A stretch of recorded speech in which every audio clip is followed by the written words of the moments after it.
como el país con mayores reservas de petróleo del mundo está sumergido en una de las peores crisis económicas. Venezuela era considerado el cuarto país más rico durante los años 50 a los 80. A partir de los años 80, se abrieron diversos tipos de reformas económicas y cambios de gobierno, algunos destituidos por corrupción, hasta 2 intentos de golpe de Estado en los que participó el expresidente de Venezuela, Hugo Chávez. Chávez, por sus intentos de golpe de Estado, fue encarcelado, pero recibió el indulto por parte del entonces presidente, Rafael Caldera. Y unos años después, en 1998, Hugo Chávez se convirtió en el presidente de Venezuela.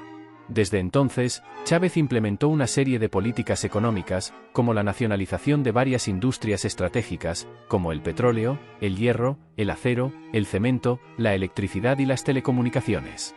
Esto le permitió al gobierno aumentar su participación en los ingresos y el control de estos sectores, pero también redujo la inversión privada, la competencia y la eficiencia. Usaba los ingresos del petróleo para financiar el gasto público, especialmente en programas sociales llamados misiones. La creación de las misiones bolivarianas, que eran programas sociales destinados a mejorar la educación, la salud, la alimentación, la vivienda y la cultura de los sectores más pobres de la población, tuvo un impacto positivo en la reducción de la pobreza, la desigualdad y el analfabetismo, pero también fue criticada por su falta de transparencia, rendición de cuentas y sostenibilidad. Estableció un control de cambios y de precios, que buscaba evitar la fuga de capitales, la especulación y la inflación. Sin embargo, estas medidas provocaron una escasez de divisas, de productos básicos y de insumos para la producción, así como un mercado negro, una inflación descontrolada y una devaluación de la moneda. Todas estas medidas desembocaron en el incremento del gasto público, que se financió con los ingresos petroleros y el endeudamiento externo. Esto permitió al gobierno mantener un alto nivel de consumo y de inversión social, pero también generó un déficit fiscal, una dependencia del petróleo y una vulnerabilidad a los shocks externos. Pero Venezuela se benefició del incremento de los precios del petróleo entre los años 2003 y 2008, alcanzando un pico máximo de $140 por barril de petróleo, debido a la guerra de Irak, la inestabilidad política en Oriente Medio, la fuerte demanda de China e India y la especulación financiera. Esto incrementó los ingresos del gobierno venezolano, que se tradujo en el aumento del PIB de Venezuela de manera constante, llegando a su punto máximo en el 2010, con un PIB de $393.190 millones. Durante ese periodo, Venezuela gozó de una bonanza económica, que el gobierno solo se dedicó a despilfarrar. Pero dicha bonanza terminaría entre los años 2014 y 2016, y las consecuencias de un alto gasto público, sumado a la alta dependencia del precio y venta de petróleo, no se hicieron esperar.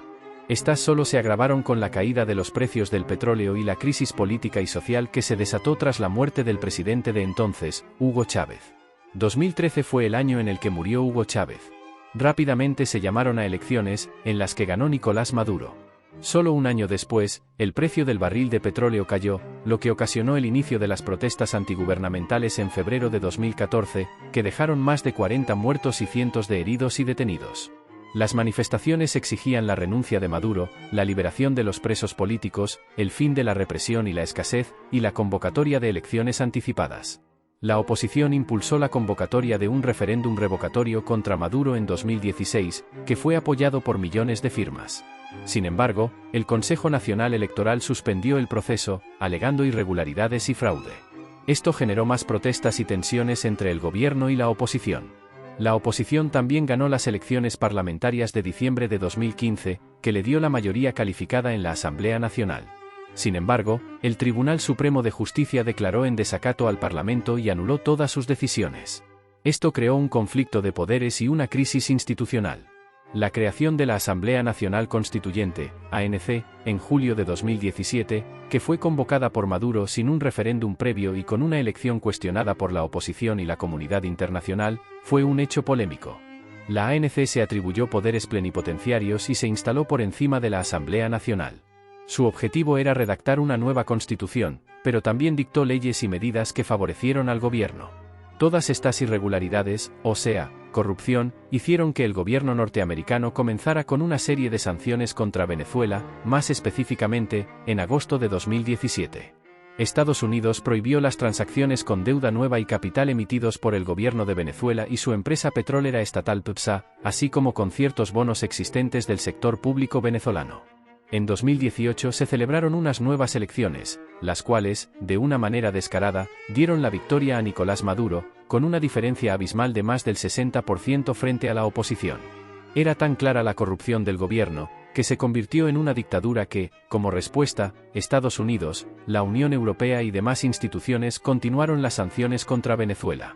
En noviembre de 2018, Estados Unidos impuso sanciones a las exportaciones de oro de Venezuela, que se habían convertido en una fuente de ingresos alternativa al petróleo. En enero de 2019, Estados Unidos reconoció a Juan Guaidó como presidente interino de Venezuela y bloqueó los activos y los intereses de PDVSA en Estados Unidos, incluyendo la filial Citgo. Además, prohibió las importaciones de petróleo venezolano a Estados Unidos y las exportaciones de diluyentes a Venezuela. En agosto de 2019, Estados Unidos emitió una orden ejecutiva que congeló todos los activos e intereses del gobierno de Venezuela en Estados Unidos y prohibió todas las transacciones con dicho gobierno, salvo algunas excepciones. Y así, año con año, se seguían las sanciones contra el régimen de Maduro, pero aún no surtían el efecto que el gobierno norteamericano quería lograr.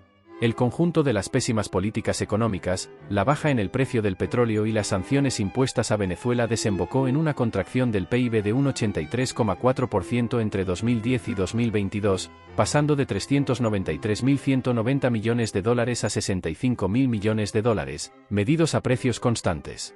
Esta es una de las peores contracciones económicas de la historia, causada por la crisis política, social y humanitaria que vive el país.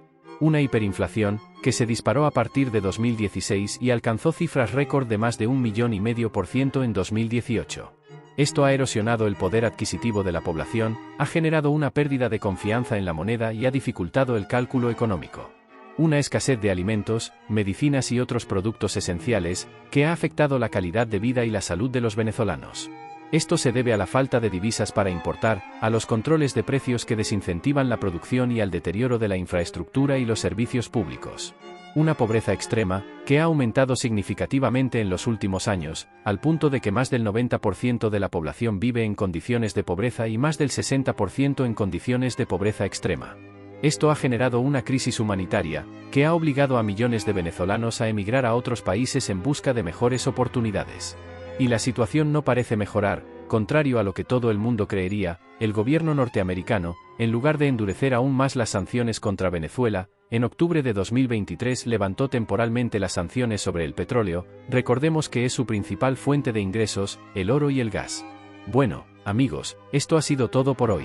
Espero que les haya gustado este vídeo. No olviden darle un like, suscribirse al canal y activar la campanita para no perderse ningún vídeo.